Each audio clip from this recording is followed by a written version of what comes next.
after a 10-day tour, a strong delegation to United States and South Korea.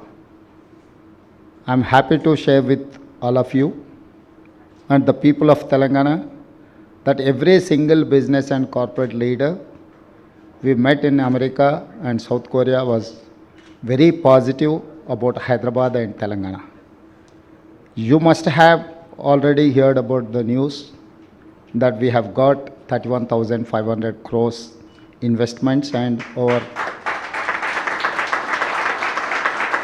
30,000 plus jobs so far. Many more deals will be signed in the next few months. We are creating an investor task force to follow up on all meetings and get many more jobs for our people.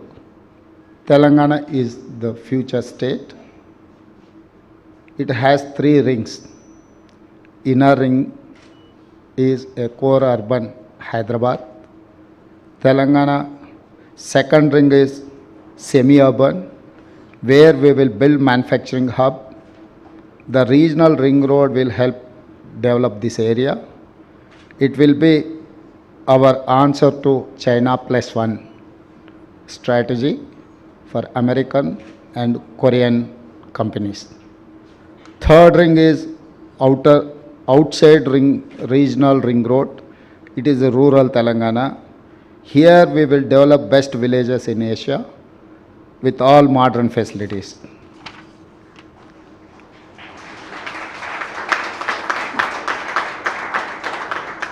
My vision is to make Telangana $1 trillion economy in next 10 years.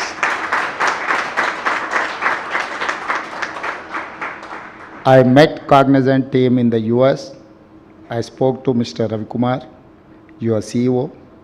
I have assured 100% support to Cognizant for all growth plans. Now I am delighted to be here today. We all know Cognizant has a major presence in Hyderabad. You have about 60,000 plus employees. Your office is about 4.5 million square feet. I'm very happy Cognizant will hire about 4,000 freshers from engineering colleges every year for Hyderabad facilities. I also want to thank you for spending crores of rupees towards CSR for various good causes. This new facility will soon make Hyderabad the largest presence for Cognizant in India. I hope you will soon grow so big you will have 1 lakh employees in Hyderabad.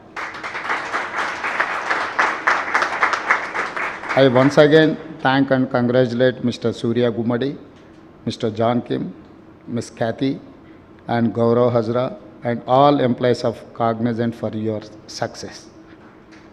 Best wishes. Thank you.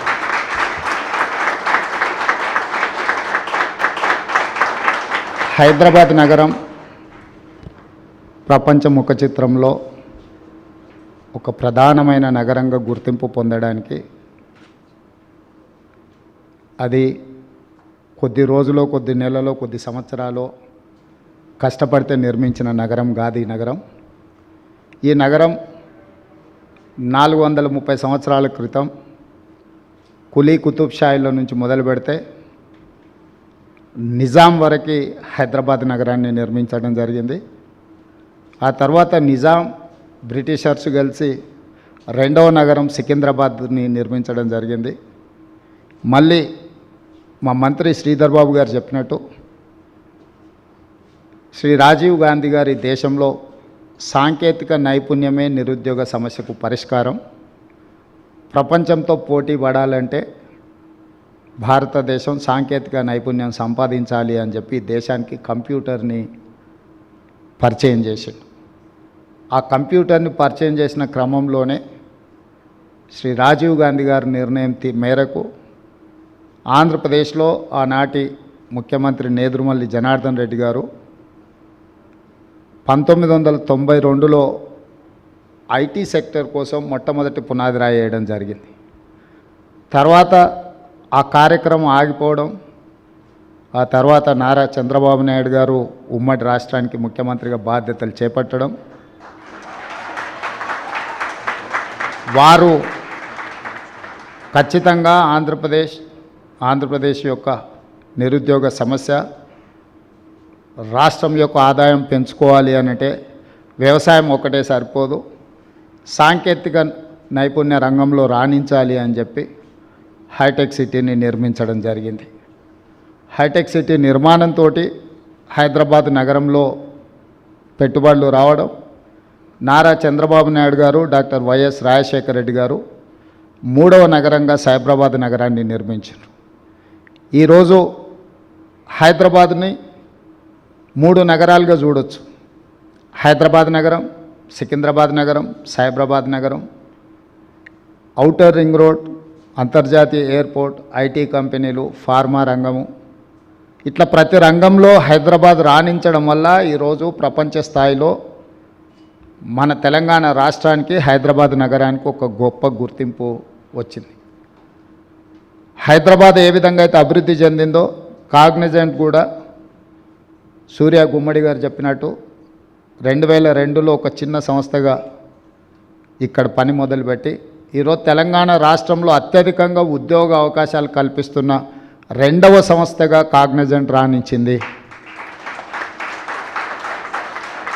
భారతదేశంలో టాటాలతో పోటీ పడగలిగిన శక్తి సామర్థ్యం, తెలంగాణ రాష్ట్రంలో టాటాలతో పోటీపడి నిరుద్యోగ సమస్యకు పరిష్కారం చూపిస్తున్న సంస్థ కాగ్నిజెంట్ సంస్థ. ఈరోజు లక్షలాది మంది తెలంగాణలో చదువుకుంటున్న ఇంజనీరింగ్, నాన్ ఇంజనీరింగ్ స్టూడెంట్స్కి ఉద్యోగ ఉపాధి అవకాశాలు వస్తున్నాయి అని అంటే కంటిన్యూస్గా కులీ కుతుబ్ షాయి నుంచి మొదలు పెడితే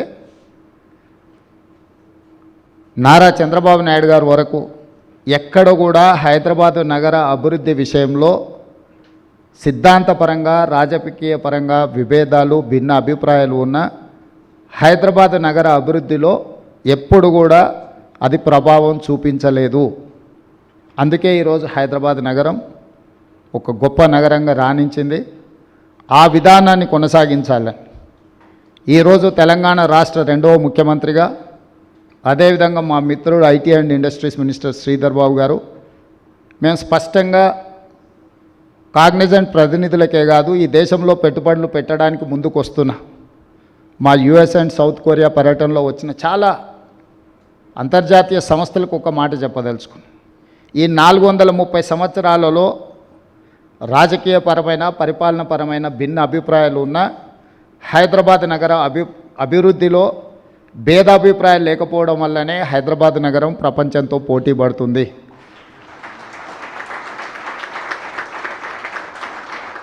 ఇక ముందు అంతకంటే వేగంగా ఈ హైదరాబాద్ నగరాన్ని విస్తరించడానికి ఈ 3 నగరాలు మన రాబోయే అవసరాలను తీర్చడానికి అవకాశం ఉందో లేదో అన్న ఆలోచనతోటి ఈరోజు అంతర్జాతీయ ఎయిర్పోర్ట్కు కూతవేటు దూరంలో, hardly 20 minutes drive from international airport, ఒక కొత్త నగరం, 4th సిటీని, ఫ్యూచర్ సిటీని మా ప్రభుత్వం నిర్మించాలనుకుంటుంది. ఈ 4th city, future city China plus one country కోసం అమెరికా, సౌత్ కొరియా, ఇతర దేశాలు ఏదైతే చూస్తున్నాయో ఈ అన్ని ప్రశ్నలకు సమాధానంగా 4th సిటీ మేము ఫ్యూచర్ సిటీగా ఏదైతే నిర్మించాలనుకుంటున్నామో అదే సమాధానం చెప్తుంది. ఈ ఫ్యూచర్ సిటీలో మీరందరూ భాగస్వాములు కావాలి. కాగ్నిజెంట్ తొందరలోనే 1,00,000 మంది నిరుద్యోగులకు ఉద్యోగ అవకాశాలు కల్పించేటప్పటికీ ఆ ఫ్యూచర్ సిటీలో కూడా మీ ప్రెజెన్స్ కనిపించాలి, మీరు అక్కడ ఉండాలి. మిమ్మల్ని అక్కడికి రావాల్సిందిగా రాష్ట్ర ప్రభుత్వం తరఫున సాదరంగా మిమ్మల్ని ఆహ్వానిస్తున్నాం.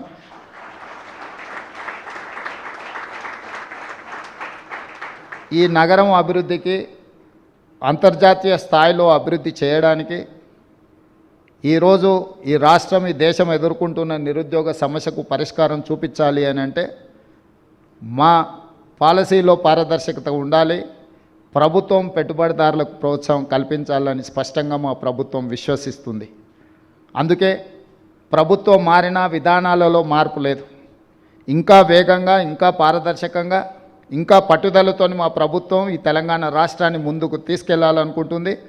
ఈ దేశానికి, ఈ రాష్ట్రానికి పెట్టుబడులను రప్పించి, చాలామంది మిత్రులు ఆంధ్రప్రదేశ్లో ప్రభుత్వం మారంగానే తెలంగాణకు ఆంధ్రప్రదేశ్కు పోటీ ఉంటుంది, తెలంగాణ నుంచి ఆంధ్రప్రదేశ్కు పెట్టుబడులు తరలిపోతాయేమో అని ఒక చర్చ. నేను ఒక మాట స్పష్టంగా చెప్పదలుచుకున్నాను. నా పోటీ ఆంధ్రప్రదేశ్, కర్ణాటక, తమిళనాడుతో కాదు, నా పోటీ ప్రపంచంతోనే. హైదరాబాద్ నగరం నా దగ్గర ఉంది. హైదరాబాద్ నగరం నా దగ్గర ఉంది. దేశంలోనే అత్యధికంగా ఉద్యోగ ఉపాధి అవకాశాలు కల్పించే కాగ్నిజెంట్ నా దగ్గర ఉంది. ఈ ప్రాంతం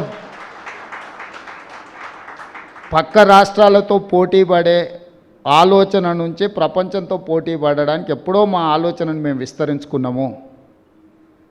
ప్రపంచం అవసరాలు తీర్చడానికి ఈరోజు మేము 4th సిటీని ఒక ఫ్యూచర్ సిటీగా మేము డిజైన్ చేస్తున్నాము. కాబట్టి ఈరోజు మాకు పక్క రాష్ట్రాలతో ఎలాంటి పోటీ లేదు.